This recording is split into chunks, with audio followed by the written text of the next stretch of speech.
Halo semuanya, perkenalkan nama saya Ezra Ekayanti. Saya berasal dari Universitas Lancang Kuning, Fakultas Ekonomi. Kebetulan saya mengambil jurusan manajemen. Di sini saya akan memberitahu apa itu manajemen perubahan, dan di sini kita akan memahami konsep-konsep dasar dalam manajemen perubahan.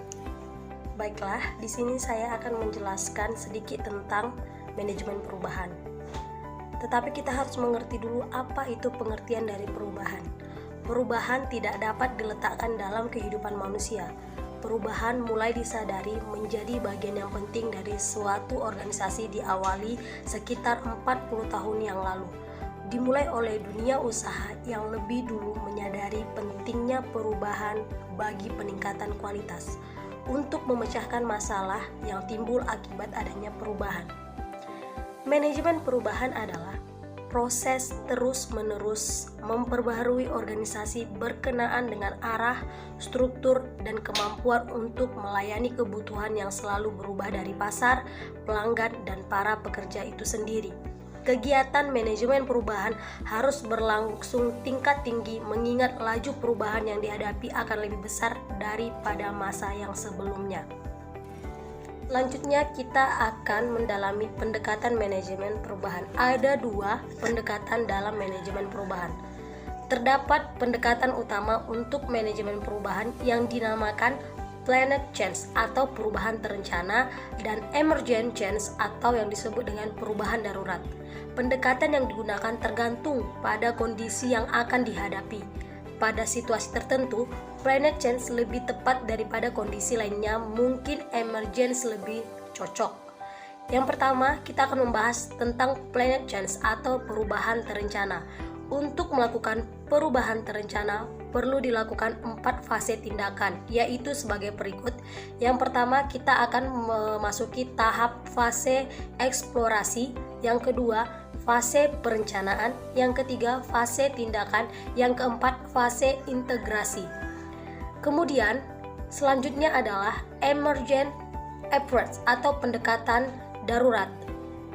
Pendekatan darurat memberikan arahan dengan melakukan pendekatan pada 5 gambaran organisasi yang dapat mengembangkan atau menghalangi keberhasilan suatu perubahan, yaitu yang pertama, struktur organisasi, yang kedua, budaya organisasi, yang ketiga, organisasi pembelajaran, yang keempat, perilaku manajerial, dan yang kelima adalah kekuatan politik.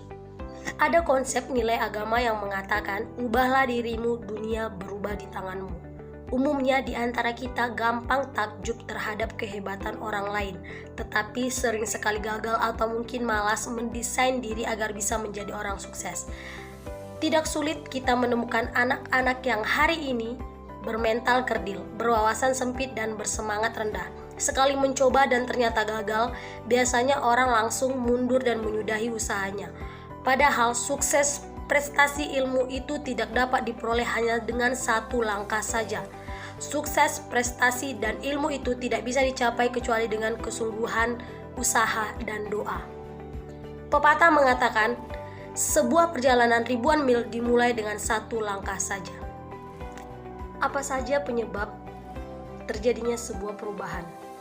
Secara garis besar, faktor penyebab terjadinya perubahan dapat dikelompokkan menjadi 2, yaitu faktor eksternal dan faktor internal. Yang pertama, faktor eksternal. Faktor eksternal adalah penyebab perubahan yang berasal dari luar perguruan tinggi atau sering disebut lingkungan. Perguruan tinggi sebagai organisasi modern menganut asas sistem terbuka. Konsekuensinya, perguruan tinggi harus responsif terhadap berbagai perubahan yang terjadi di lingkungannya. Dalam kenyataannya, banyak sekali penyebab perubahan yang termasuk faktor eksternal, antara lain teknologi, perguruan tinggi, tuntutan pasar, dan arus globalisasi. Yang kedua, faktor internal. Faktor internal adalah penyebab dilakukannya perubahan yang berasal dari dalam perguruan tinggi yang bersangkutan, antara lain persoalan hubungan antara komponen perguruan tinggi, persoalan terkait dengan mekanisme kerja, persoalan keuangan, dan lain-lain. Tipe perubahan dan tahapan perubahan.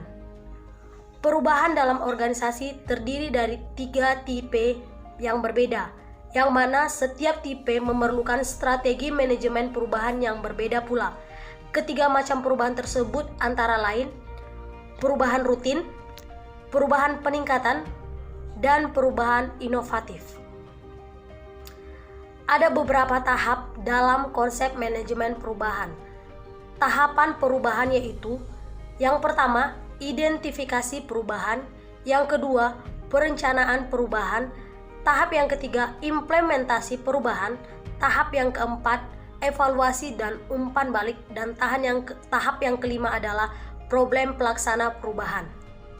Tujuan manajemen perubahan. Adapun tujuan dari manajemen perubahan adalah sebagai berikut. Yang pertama, untuk mempertahankan keberlangsungan hidup perusahaan, baik itu dalam jangka pendek maupun dalam jangka panjang. Yang kedua, untuk menyesuaikan diri dengan perubahan yang terjadi di lingkungan eksternal, yang meliputi sikap tenaga kerja, perubahan strategi koperasi, perubahan teknologi dan peralatan, dan lain-lainnya. Serta di lingkungan eksternal meliputi perubahan pasar, peraturan hukum, kebijakan pemerintah, teknologi, dan lainnya. Yang ketiga, untuk memperbaiki efektivitas perusahaan agar dapat bersaing dengan pasar ekonomi modern. Upaya ini termasuk perbaikan efektivitas tenaga kerja, perbaikan sistem dan struktur organisasi, dan implementasi strategi perusahaan. Selanjutnya, ada karakteristik sebuah perubahan. Yang pertama, bersifat misterius karena tidak mudah dipegang. Yang kedua, memerlukan tokoh terkenal dalam melakukan perubahan. Yang ketiga, tidak semua orang bisa diajak melihat perubahan. Yang keempat, perubahan terjadi setiap saat secara kontinu. Yang kelima, ada sisi lembut dan sisi perubahan. Yang keenam, membutuhkan waktu, biaya, dan kekuatan. Yang ketujuh, dibutuhkan upaya khusus untuk menyentuh nilai dasar, budaya, dan korporat. Yang kedelapan, banyak diwarnai mitos. Yang kesembilan, perubahan menimbulkan ekspektasi yang dapat menimbulkan getaran emosi dan harapan. Dan yang terakhir, yang ke-10, perubahan selalu menakutkan dan menimbulkan kepanikan. Mengapa orang takut melakukan perubahan? Walaupun perubahan merupakan suatu keharusan, kita sering merasa ragu atau bahkan enggan untuk melakukannya karena 3 alasan berikut. Yang pertama, alasan yang sering kita ungkapkan adalah rasa takut. Rasa ini muncul karena kita tidak tahu pasti apa yang menanti di depan kita. Yang kedua, risiko merupakan alasan yang sering terdengar. Risiko memang merupakan bagian yang tak terpisahkan dari perubahan. Untuk mengubah nasib seseorang pengangguran menjadi seorang yang memiliki penghasilan. Yang ketiga, perubahan seringkali diikuti dengan kesulitan. Kesulitan mencari modal, memilih lokasi usaha, mengurus perizinan yang diperlukan, memproduksi barang, dan memasarkan produk akan mengikuti kesulitan dan memutuskan untuk mencoba memulai usaha yang baru. Kesulitan mencari waktu untuk belajar di tengah kesibukan bekerja, mengasah otak untuk memahami konsep-konsep baru dari buku teks yang dipelajari, mempersiapkan diri untuk ikut ujian akhir, menyelesaikan kasus-kasus, dan membuat 5 makalah dalam seminggu merupakan suatu kesulitan yang perlu dihadapi seorang pekerja yang ingin meraih nilai tambah untuk meneruskan sekolah ke jenjang yang lebih tinggi sambil bekerja. Jadi, kesimpulannya adalah dalam kehidupan manusia, perubahan tidak dapat dihindari. Dimulai oleh dunia usaha yang lebih dulu menyadari pentingnya perubahan bagi peningkatan kualitas produksi yang dihasilkan, sampai ke administrasi perguruan tinggi. Berbagai upaya dan pendekatan telah dilakukan untuk memecahkan masalah yang timbul akibat adanya perubahan.